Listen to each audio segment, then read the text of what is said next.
Hey everyone, did you know that the disciples of Jesus Christ were one of these three things? They were either one, delusional, crazy, two, they were liars, or three, they were actually telling the truth about who Jesus was and his resurrection from the dead. I believe in the third option, obviously, and I think that there's plenty of historical data to back that up, both inside and outside the Bible, in manuscript evidence, archaeological evidence, extra biblical evidence of Roman historians and Jewish historians, and all sorts of evidence claiming that Jesus Christ, or showing that Jesus Christ did indeed rose from the dead. His grave was empty and the disciples were not delusional or crazy.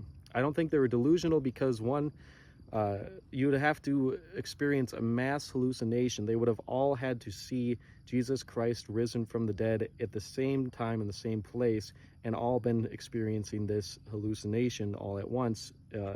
Mass hallucinations like that just are not documented in science. They don't happen.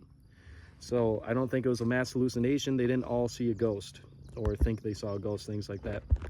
Two, they were liars. I don't think they were liars because of different rings of truth in the Gospels, such as this one historical fact documented in the Gospels. Women were the first people to discover Jesus risen from the dead. They were given that honor from God to be the first persons to actually go out and tell people that Jesus is risen. If it were anywhere near a lie, they would not include that detail because they would not want themselves being shown and being embarrassed by when the women came to the disciples. They called the women crazy. They didn't want to believe them. So they reported this, and it has a ring of truth because in ancient Palestine, you have a lot of sexism going on, and a woman's word is not taken as trustworthy back then 2,000 years ago.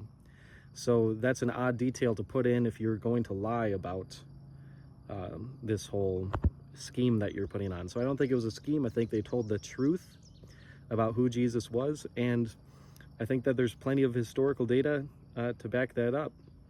So you can go read the Gospels of Matthew, Mark, Luke, and John yourself and determine for yourself if those books show Jesus as being reliable or if it is more likely that they are just lying or delusional. I think that there is no evidence to support the fact that they are delusional, or the idea that they are delusional or liars. I think there's plenty, and all the evidence really points to the fact that they are telling the truth about Jesus.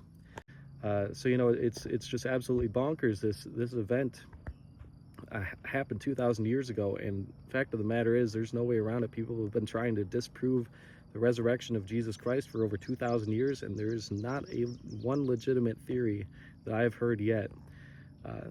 So if you think that Jesus is a myth or his resurrection didn't happen, I urge you to look into the Gospels, Matthew, Mark, Luke, and John. See how beautiful his teachings are. See how he claimed to be God, and see why he died. He died in order to save every single human. That even includes the people nailing him to the cross. So it's quite a beautiful life to read about, and once I made that step, it changed my life forever. Once I gave my life to God and I started to talk to him directly in my prayer life, everything really changed. He revealed himself to me, and he'll do the same for you because he loves you just as much as he loves me. So with that being said, stay blessed, everybody. God bless you.